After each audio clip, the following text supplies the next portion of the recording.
भाषण पर धन्यवाद प्रस्ताव उपरे उत्तर रखुंट प्रधानमंत्री नरेंद्र मोदी। आसंतु सीधा सड़क जीवा राज्यसभा। इस दशक के प्रारंभ में ही हमारे आदरणीय राष्ट्रपति जी ने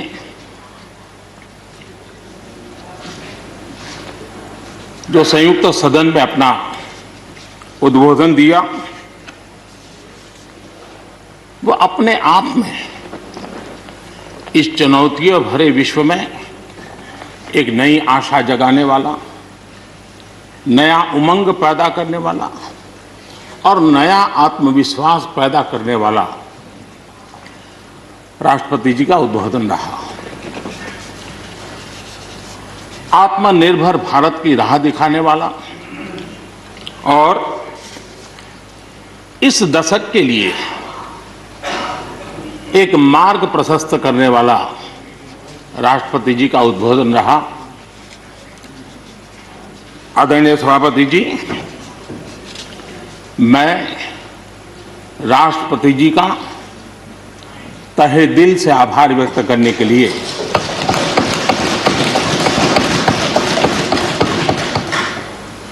आज आप सबके बीच खड़ा हूं।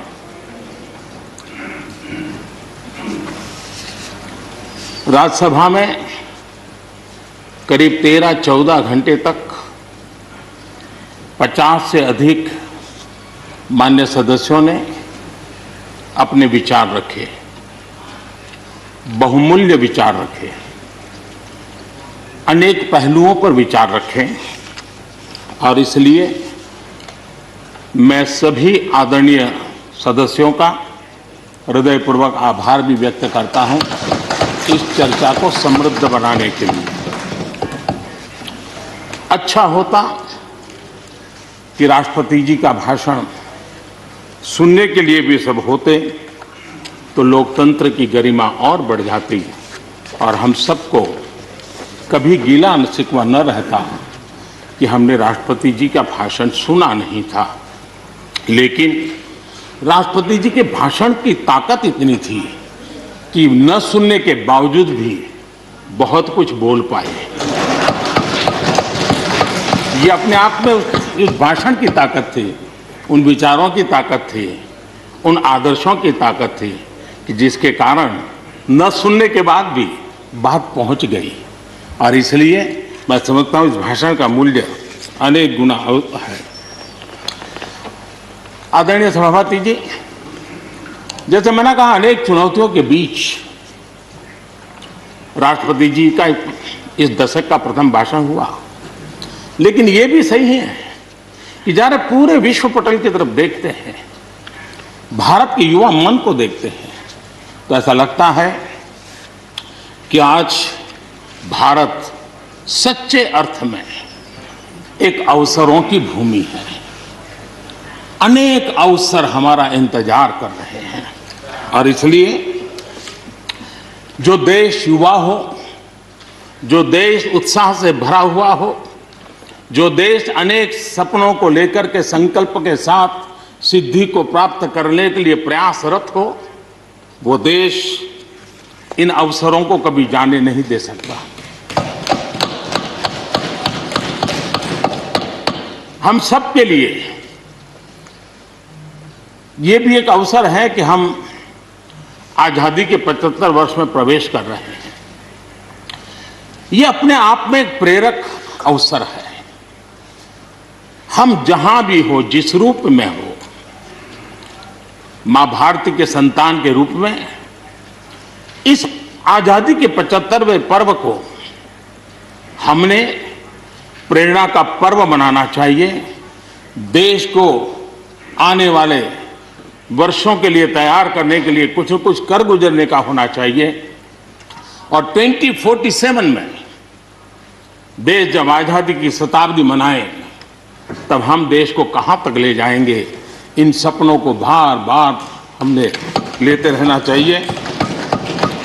आज पूरे विश्व की नजर भारत पर है, भारत से अपेक्षाएं भी हैं और लोगों में एक विश्वास भी है कि अगर भारत ये कर लेगा दुनिया की बहुतेक समस्याओं का समाधान वहीं से हो जाएगा। ये विश्वास आज दुनिया में भारत के लिए बड़ा है। आदरणीय सभापति जी, जब मैं अवसरों की चर्चा कर रहा हूं तब महाकवि मैथिली शरण गुप्त जी की कविता को मैं उद्घोषित करना चाहूंगा। गुप्त जी ने कहा था, अवसर तेरे लिए खड़ा है, अवसर तेरे लिए खड़ा है, फिर भी तू चुपचाप पड़ा है।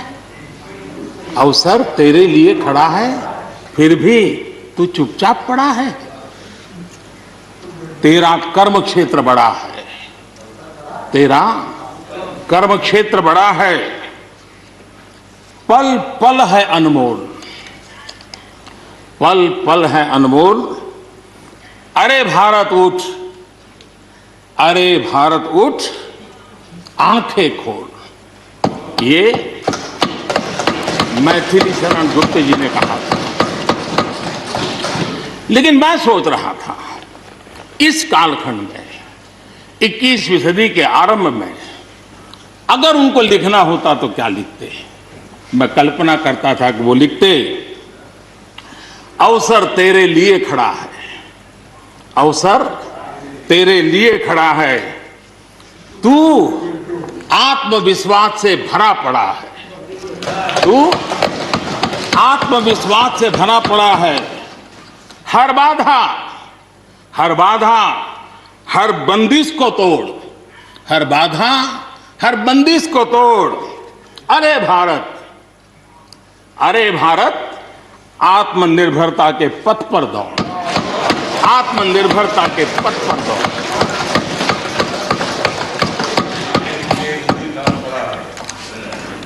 आदरणीय सभापति जी, कोरोना के दौरान किस प्रकार की वैश्विक परिस्थितियां बनी, कोई किसी की मदद कर सके ये असंभव हो गया। एक देश दूसरे देश को मदद न कर सके, एक राज्य दूसरे राज्य को मदद न कर सके, यहां तक कि परिवार का एक सदस्य दूसरे परिवार की सदस्य की मदद न कर सके, वैसा माहौल कोरोना के कारण पैदा हुआ। भारत के लिए तो दुनिया ने बहुत आशंकाएं जताई थी, विश्व बहुत चिंतित था कि अगर कोरोना के इस महामारी में अगर भारत अपने आप को संभाल नहीं पाया तो न सिर्फ भारत लेकिन पूरी मानव जात के लिए कितना बड़ा संकट आ जाएगा, ये आशंकाएं सबने जताई। करोड़ों लोग फंस जाएंगे, लाखों लोग मर जाएंगे। हमारे यहां भी डराने के लिए भरपूर बातें भी हुई। अरे ये क्यों हुआ, ये मेरा सवाल नहीं है, क्योंकि एक अननोन एनिमी क्या कर सकता है किसी को अंदाज नहीं था। हर एक ने अपने अपने तरीके से आकलन किया था। लेकिन भारत ने अपने देश के नागरिकों की रक्षा करने के लिए एक अननोन एनिमी से, और जिसकी कोई पूर्व परंपरा नहीं थी कि ऐसी चीज को ऐसे डील किया जा सकता है, इसके लिए ये प्रोटोकॉल हो सकता, कुछ पता नहीं था। एक नए तरीके से, नए सोच के साथ हर किसी को चलना था। हो सकता है कुछ विद्वान सामर्थ्यवान लोग, उनको कुछ और विचार हो सकता है, लेकिन था ये कि एक अननोन एनिमी था और हमें रास्ते भी खोजने थे, रास्ते बनाने भी थे और लोगों को बचाना भी था। उस समय जो भी ईश्वर ने बुद्धि, शक्ति, सामर्थ्य दिया, इस देश ने उसको करते हुए देश को बचाने में भरसक काम किया है। और आज दुनिया इस बात का गर्व कर रही है कि इस वाकई भारत ने दुनिया की मानव जात की रक्षा करने में बहुत बड़ी अहम भूमिका निभाई। ये लड़ाई जीतने का यश किसी सरकार को नहीं जाता है, न किसी व्यक्ति को जाता है, लेकिन हिंदुस्तान को तो जाता है। गर्व करने में क्या जाता है? विश्व के सामने आत्मविश्वास के साथ बोलने में क्या जाता है? इस देश ने किया है।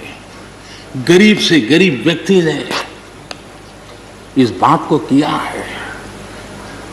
उन समय सोशल मीडिया में देखा होगा, फुटपाथ पर एक छोटी झोपड़ी लगा करके बैठी हुई एक बूढ़ी मां, वो भी घर के अपनी झोपड़ी के बाहर दिया जला करके भारत के शुभ के लिए कामना करते हैं। हम उसकी मजाक उड़ा रहे हैं, उस भावनाओं का मखौल उड़ा रहे हैं। समय है, जिसने कभी स्कूल का दरवाजा नहीं देखा था, उसके मन में भी देश के लिए जो भी दिया जला करके भी देश की सेवा कर सकता हूं तो करूं, इस भाव से किया था। और उसने देश में एक सामूहिक शक्ति का जागरण किया था, अपनी शक्ति का, सामर्थ्य का परिचय करवाया था। लेकिन उसकी भी मजाक उड़ाने में मजा आ रहा है। विरोध करने के लिए कितने मुद्दे हैं जी, और करना भी चाहिए, लेकिन ऐसी बातों में न उलझे जो देश के मनोबल को तोड़ते हैं, जो देश के सामर्थ्य को नीचा आंकते हैं। इससे कभी लाभ नहीं होता है। हमारे कोरोना वॉरियर्स, हमारे फ्रंटलाइन वर्कर्स, आप कल्पना कर सकते हैं जी, जब चारों तरफ भाई कहीं किसी से कोरोना आ जाएगा तो ऐसे समय ड्यूटी करना, अपनी जिम्मेवारियों को निभाना, ये छोटी चीजें नहीं है। इसका गर्व करना चाहिए, उनका आदर करना चाहिए। और इन सब के प्रयासों का परिणाम है कि देश ने आज ये करके दिखाया। हम जरा भूतकाल की तरफ देखें, ये आलोचना के लिए नहीं है, उन स्थितियों को हमने जिया है। कभी चेचक की बात होती थी, कितना भय फैल जाता था, पोलियो कितना डरावना लगता था, उसकी वैक्सीन पाने के लिए क्या क्या मेहनत करनी पड़ती थी, कितनी तकलीफें उठानी पड़ती थी। मिलेगा, कब मिलेगा, कितना मिलेगा, कैसे मिलेगा, कैसे लगाएंगे, एक दिन हमने बिताए हैं। ऐसी स्थिति में उन दिनों को अगर याद करें तो पता चलेगा कि आज जिनको थर्ड वर्ल्ड कंट्रीज में गिना जाता है, वो देश मानव जात के कल्याण के लिए वैक्सीन लेकर के आ जाए। इतने कम समय में मिशन मोड में हमारे वैज्ञानिक भी जुटे रहे। ये मानव जात के इतिहास में भारत के योगदान एक गौरवपूर्ण गाथा है। इसका हम गौरव करें और उसी में से एक नए आत्मविश्वास की प्रेरणा भी जगती है। हमने उस नए आत्मविश्वास की प्रेरणा को जगाने के ऐसे प्रयासों को आज देश गर्व कर सकता है कि दुनिया का सबसे बड़ा टीकाकरण अभियान इसी मेरे देश में चल रहा है। विश्व में तेज गति से टीकाकरण आज कहीं हो रहा है तो इसी हम सब की मां भारती के गोद में हो रहा है। और भारत का ये सामर्थ्य कहां नहीं पहुंचा है। आज कोरोना ने भारत को दुनिया के साथ रिश्तों में एक नई ताकत दी है। जब शुरुआत में कौन सी दवाई काम करेगी, वैक्सीन नहीं थी, तो सारा विश्व का ध्यान भारत की दवाइयों पर गया। विश्व में फार्मेसी के हब के रूप में भारत उभर करके आया। 150 देशों में दवाई पहुंचाने का काम उस संकट काल में भी इस देश ने किया है। मानव जात की रक्षा के लिए हम पीछे नहीं। इतना ही नहीं, इन समय वैक्सीन के संबंध में भी विश्व बड़े गर्व के साथ कहता है कि हमारे पास भारत की वैक्सीन आ गई है, हमारे पास भारत की वैक्सीन आ गई है। हम सबको मालूम है कि दुनिया के बड़े बड़े अस्पताल में भी बड़े बड़े लोग भी जब ऑपरेशन कराने जाते हैं, कोई बड़े मेजर ऑपरेशन के लिए, और ऑपरेशन थिएटर में जाने के बाद प्रक्रिया शुरू होने के पहले उसकी आंखें ढूंढती है कि कोई हिंदुस्तानी डॉक्टर है कि नहीं है। और जैसे ही टीम के अंदर एकाध भी हिंदुस्तानी डॉक्टर दिखता है ना, उसका विश्वास हो जाता है अब वापस ये देश ने कमाया है, इसका हमें गर्व होना चाहिए। और इसलिए इसी गर्व को लेकर के हम आगे बढ़ रहे हैं। इस कोरोना में जैसे वैश्विक संबंधों में भारत ने अपनी एक विशिष्ट पहचान बनाई है, अपना स्थान बनाया है, वैसे ही भारत ने हमारे फेडरल स्ट्रक्चर को इस कोरोना के कालखंड में हमारी अंतर्भूत ताकत क्या है, संकट के समय हम कैसे मिलकर के काम कर सकते हैं, एक ही दिशा में सब शक्तियां लगा करके हम कैसे प्रयास कर सकते हैं, ये केंद्र और राज्य ने मिलकर के करके दिखाया है। मैं राज्यों को भी, क्योंकि इस सदन में राज्यों की अपनी फ्लेवर होती है और इसलिए इस सदन में तो मैं विशेष रूप से राज्यों का भी अभिनंदन करता हूं और कोऑपरेटिव फेडरलिज्म को ताकत देने का काम, इस कोरोना के संकट को अवसर में पलटने का काम हमारे सभी ने किया है, इसलिए सब कोई अभिनंदन के अधिकारी है। यहां पर लोकतंत्र को लेकर के काफी उपदेश दिए गए, बहुत कुछ कहा गया और लेकिन मैं नहीं मानता हूं कि जो बातें बताई गई हैं देश का कोई भी नागरिक इस पर भरोसा करेगा। भारत का लोकतंत्र ऐसा नहीं है कि जिसकी खाल हम इस प्रकार से उधेड़ सकते हैं, ऐसी गलती हम न करें। और मैं श्रीमान डेरेक जी की बात सुन रहा था, बढ़िया बढ़िया शब्दों का प्रयोग हो रहा था, फ्रीडम ऑफ स्पीच,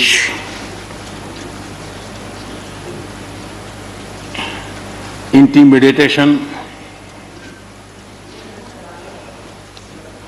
हाउडिंग। जब शब्द सुन रहा था तो लग रहा था कि ये बंगाल की बात बता रहे हैं कि देश की बता रहे हैं। स्वाभाविक है, 24 घंटे वही देखते हैं, वही सुनते हैं, तो वही बात शायद गलती से यहां बता दी होगी। कांग्रेस के हमारे बाजवा साहब भी काफी अच्छा बता रहे थे इस बार, और इतना लंबा खींच करके बता रहे थे तो मुझे लग रहा था बस आप थोड़ी देर में ये इमरजेंसी तक पहुंच जाएंगे। मुझे लग रहा था थोड़ी देर में एक कदम बार बाकी है, वो 84 तक पहुंच जाएंगे, लेकिन वो वहां नहीं गए। खैर, कांग्रेस देश को बहुत निराश करती है, आपने भी निराश कर दिया।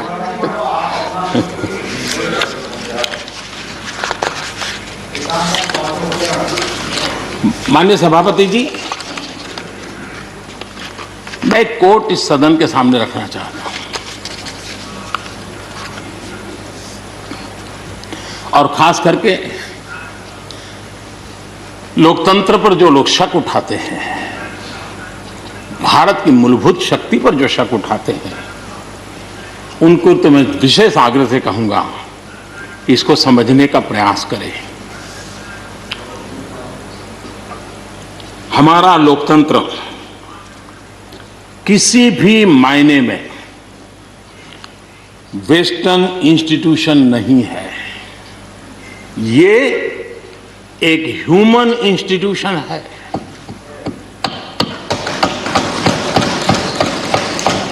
भारत का इतिहास लोकतांत्रिक संस्थानों के उदाहरणों से भरा पड़ा है।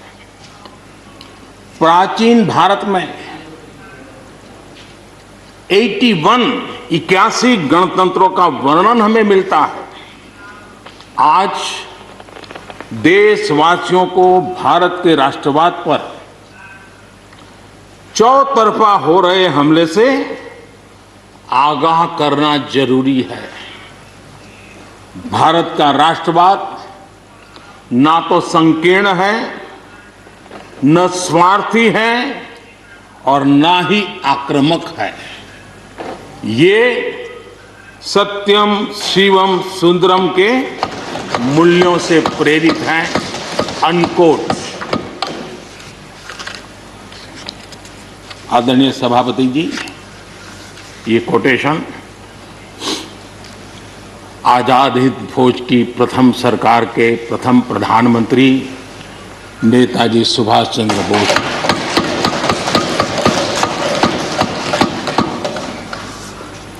और संयोग है कि 125वीं जयंती आज हम मना रहे हैं, लेकिन दुर्भाग्य इस बात का है कि जाने अनजाने में हमने नेताजी की इस भावना को, नेताजी के इन विचारों को, नेताजी के इन आदर्शों को भुला दिया।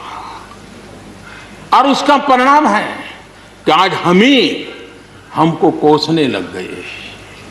मैं तो कभी कभी हैरान हो जाता हूं। दुनिया जो हमें कोई शब्द पकड़ा देती है, हम भी उसको पकड़ करके चल पड़ते हैं। दुनिया की सबसे बड़ी डेमोक्रेसी, दुनिया की सबसे बड़ी डेमोक्रेसी, दुनिया की सबसे बड़ी डेमोक्रेसी सुनते हैं, हमको भी अच्छा लगता है। हाँ यार, भारत विश्व की सबसे बड़ा लोकतंत्र। लेकिन हमने अपने युवा पीढ़ी को ये सिखाया नहीं कि भारत ये मदर ऑफ डेमोक्रेसी है, ये लोकतंत्र की जननी है। हम सिर्फ बड़ा लोकतंत्र है ऐसा नहीं है, यह देश लोकतंत्र की जननी है। ये बात हमें हमारी आने वाली पीढ़ियों को सिखानी होगी और हमें गर्व से इस बात को बोलना होगा, क्योंकि हमारे पूर्वजों ने विरासत हमें दी है। भारत की शासन व्यवस्था डेमोक्रेटिक है। सिर्फ इसी वजह से हम लोकतांत्रिक देश नहीं है।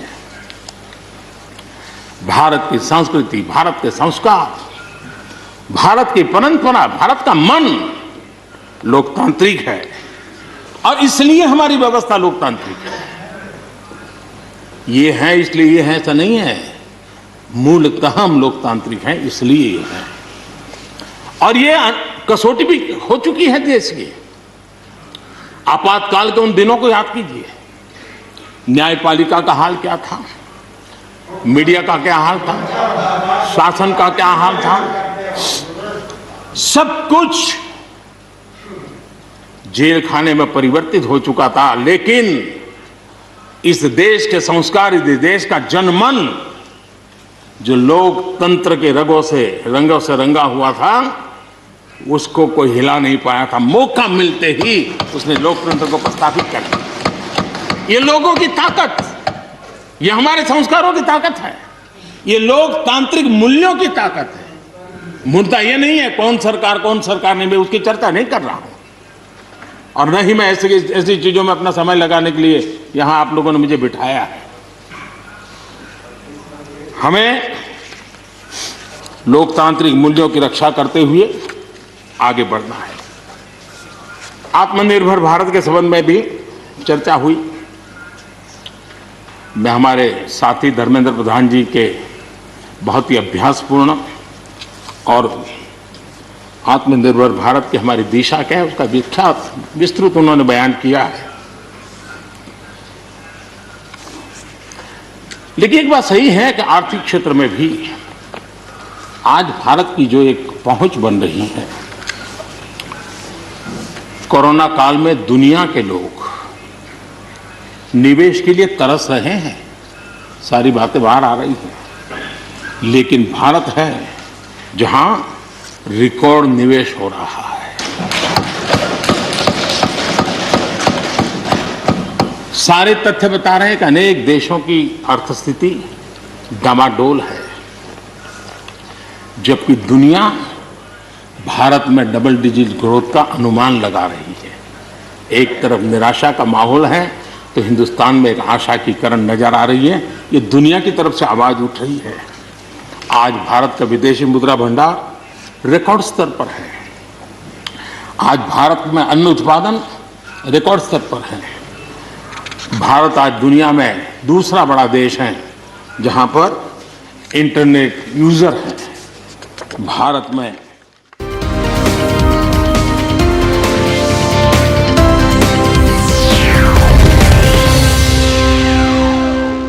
viewers. India's largest news network, News 18 Network.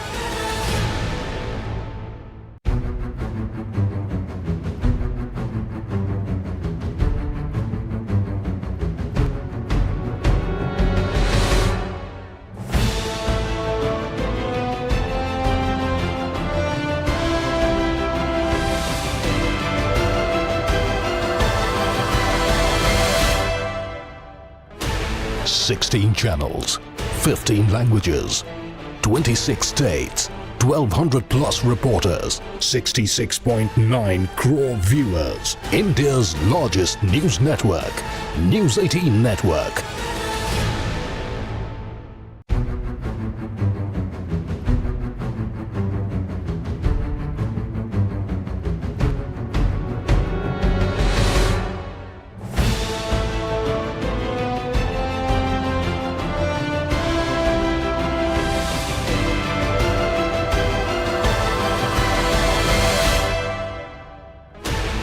Sixteen channels, 15 languages, 26 states, 1,200 plus reporters, 66.9 crore viewers. India's largest news network, News 18 Network.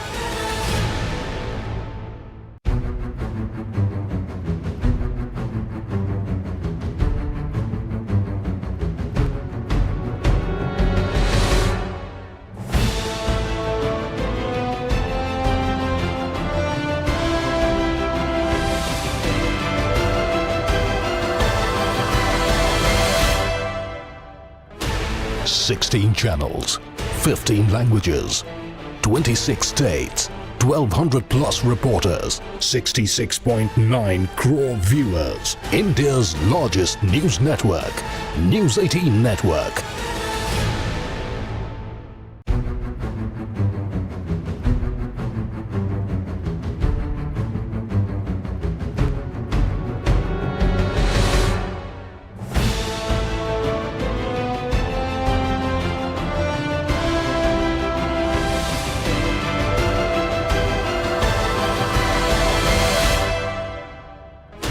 Sixteen channels, 15 languages, 26 states, 1,200 plus reporters, 66.9 crore viewers. India's largest news network, News 18 Network. शौचालय बने 41 करोड़ से ज्यादा लोगों के bank खाते खुले, 2 करोड़ से अधिक गरीबों के घर बने, 8 करोड़ से अधिक मुफ्त गैस के कनेक्शन दिए गए, 5 लाख रुपए तक मुफ्त इलाज गरीब की जिंदगी में एक बहुत बड़ी ताकत बनकर के उभर रही है। ऐसी अनेक योजनाएं जो गरीबों के जीवन में बदलाव ला रही हैं, नया विश्वास पैदा कर रही हैं। आदरणीय सभापति जी, चुनौतियां हैं। अगर चुनौतियां न होती, ऐसा कहीं कुछ नजर नहीं आएगा। दुनिया का समृद्ध में समृद्ध देश, उसको भी चुनौतियां होती हैं। उसकी चुनौती अलग प्रकार की होगी, हमारी चुनौती अलग प्रकार की है। लेकिन तय हमें यह करना है कि हम समस्या का हिस्सा बनना चाहते हैं कि हम समाधान का हिस्सा बनना चाहते हैं। बस ये पतली सी रेखा है। अगर हम समस्या का हिस्सा बने तो राजनीति तो चल जाएगी, लेकिन अगर हम समाधान का माध्यम बनते हैं तो राष्ट्रनीति को 4 चांद लग जाते हैं। और इसलिए हमारा दायित्व है, हमें वर्तमान पीढ़ी के लिए भी सोचना है, हमें भावी पीढ़ी के लिए भी सोचना है।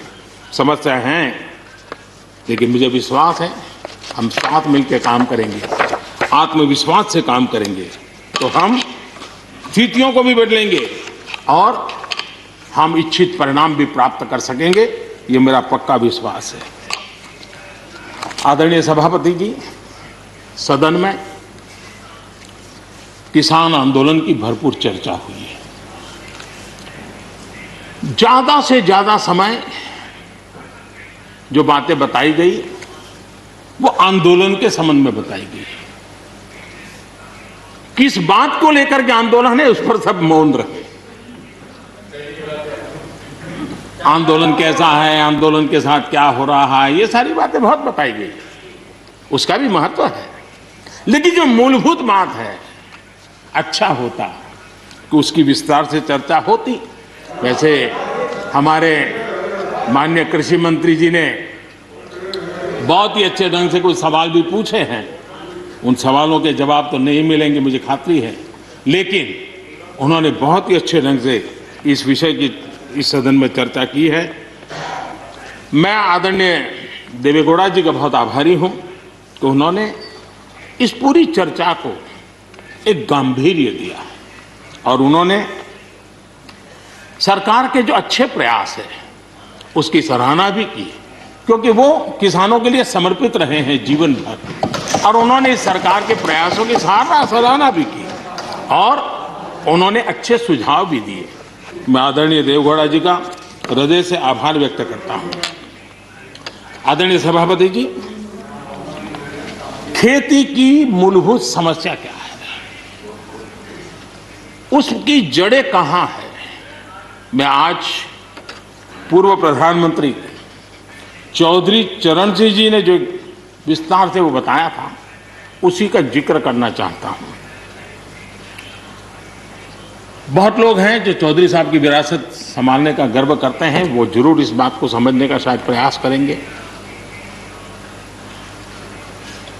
वो अक्सर 1970-71 जो एग्रीकल्चर सेंसस हुआ था उसका जिक्र उनकी भाषण में हमेशा आता था और उल्लेख करते थे। चौधरी चरण सिंह जी ने क्या कहा था, उनका कोट है, किसानों का सेंसस लिया गया तो 33% किसान ऐसे हैं जिनके पास जमीन 2 बीघे से कम है, 2 बीघे नहीं है, 2 बीघे तक है, 2 बीघे से कम। 18% जो किसान कहलाते हैं उनके पास 2 बीघे से 4 बीघे जमीन है, यानी आधा हेक्टर से 1 हेक्टर, ये 51% किसान है। ये चाहे कितनी मेहनत करे, अपनी छोटी सी जमीन पर इनकी गुजर ईमानदारी से उसमें हो नहीं सकती। ये चौधरी चरण सिंह जी का कोट है। छोटे किसानों की दयनीय स्थिति चौधरी चरण सिंह जी के लिए बहुत ही हमेशा पीड़ा देती थी और हमेशा उसकी चिंता करते थे। अब हम आगे देखें, ऐसे किसान जिनके पास 1 हेक्टर से भी कम जमीन होती है, 1971 में वे 51% थे, आज 68% हो चुके हैं। यानी देश में ऐसे किसानों की संख्या बढ़ रही है जिनके पास बहुत थोड़ी सी जमीन है। आज लघु और सीमांत किसानों की मिलाएं तो 86% ज्यादा किसान के पास 2 हेक्टर से भी कम जमीन है, और ऐसे किसानों की संख्या 12 करोड़ है। क्या इन 12 करोड़ किसानों के प्रति हमारी कोई जिम्मेवारी नहीं है? क्या देश की कोई जिम्मेवारी नहीं है? क्या हमने कभी हमारी योजनाओं के केंद्र में इन 12 करोड़ किसानों को रखना पड़ेगा कि नहीं रखना पड़ेगा? ये सवाल का जवाब चौधरी चरण सिंह जी हमारे लिए छोड़ करके गए हैं। हमें जवाब को ढूंढना होगा। हमें चौधरी चरण सिंह जी को सच्ची श्रद्धांजलि देने के लिए भी इस काम के लिए जिसको जो सूझे, जिसको मौका मिले, सबने करना होगा, तब जाकर के हम इन कर सकते हैं। अब पहले की सरकारों की सोच में छोटा किसान था क्या? अगर एक बार हम थोड़ा सोचेंगे तो ध्यान आएगा। मैं आलोचना के लिए नहीं कह रहा हूं, लेकिन हमने सचमुच में हम सब ने सोचने की आवश्यकता है। जब हम चुनाव आते ही एक कार्यक्रम करते हैं, कर्ज माफी। अब वो किसान का कार्यक्रम है कि वोट का कार्यक्रम है, वो तो हिंदुस्तान में हर कोई भली भांति जानता है। लेकिन जब कर्ज माफी करते हैं तब छोटा किसान उससे वंचित रहता है, उसके नसीब में कुछ नहीं आता है। क्योंकि कर्ज माफी जो बैंक से लोन लेता है उसके लिए होती है। छोटा किसान का बेचारा बैंक में खाता नहीं, वो कहाँ लोन लेने जाएगा। हमने छोटे किसान के लिए नहीं किया है, भले ही हमने राजनीति करनी हो। 1-2 एकड़ जमीन वाले किसान जिसके पास बैंक का खाता भी नहीं है, न वो कर्ज लेता है, न कर्ज माफी का फायदा उसको मिलता है। उसी प्रकार से पहले की फसल बीमा योजना क्या थी? एक प्रकार से वो बीमा जो बैंक गारंटी के रूप में काम करता था, और वो भी छोटे किसान के लिए तो नसीब ही नहीं होता था। वो भी उन्हीं किसानों के लिए होता था जो बैंक से लोन लेता था और उसका इंश्योरेंस होता था, तो बैंक वालों को भी एक विश्वास हो जाता था, चल जाता था। आज 2 हेक्टेयर से कम कितने किसान हो गए जो बैंक से लोन है? सिंचाई की सुविधा भी छोटे किसान के नसीब नहीं हुई। बड़े किसान तो बड़ा बड़ा पंप लगा देते थे, ट्यूबवेल कर देते थे, बिजली भी ले लेते थे और बिजली भी मुफ्त मिल जाती थी, उनका काम चल जाता था। छोटे किसान के लिए तो सिंचाई के भी लिए दिक्कत थी, वो तो कभी ट्यूबवेल लगा ही नहीं सकता था, कभी कभी तो उसको बड़े किसान से पानी खरीदना पड़ता था और जो दाम मांगे वो दाम देना पड़ता था। यूरिया, बड़े किसान को यूरिया प्राप्त करने का कोई प्रॉब्लम नहीं था, छोटा किसान को रात रात लाइन में खड़े रहना पड़ता था, उस पर डंडे चलते थे और कभी कभी तो बेचारा यूरिया के बिना घर वापस लौट जाता था। ये हम छोटे किसानों के हाल जानते हैं।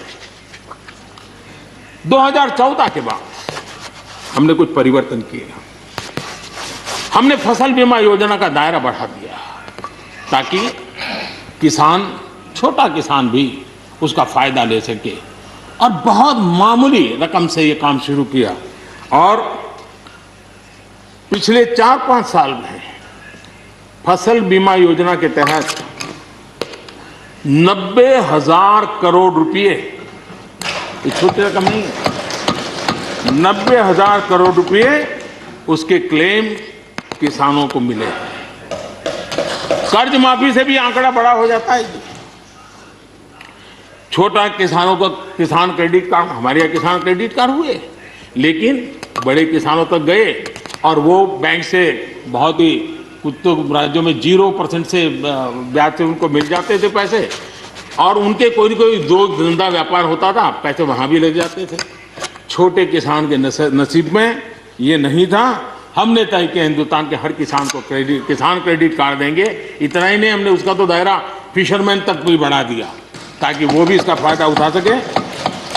और 2.25 करोड़ से ज़्यादा किसानों तक ये किसान क्रेडिट का काम पहुंच चुका है, और बाकी भी राज्यों से आग्रह कर रहे हैं कि लगातार उसको आगे बढ़ाएं ताकि ज़्यादा से ज़्यादा किसान इसका लाभ उठा सकें, और राज्यों की मदद जितनी ज़्यादा मिलेगी उतना ज़्यादा ये काम हो जाएगा।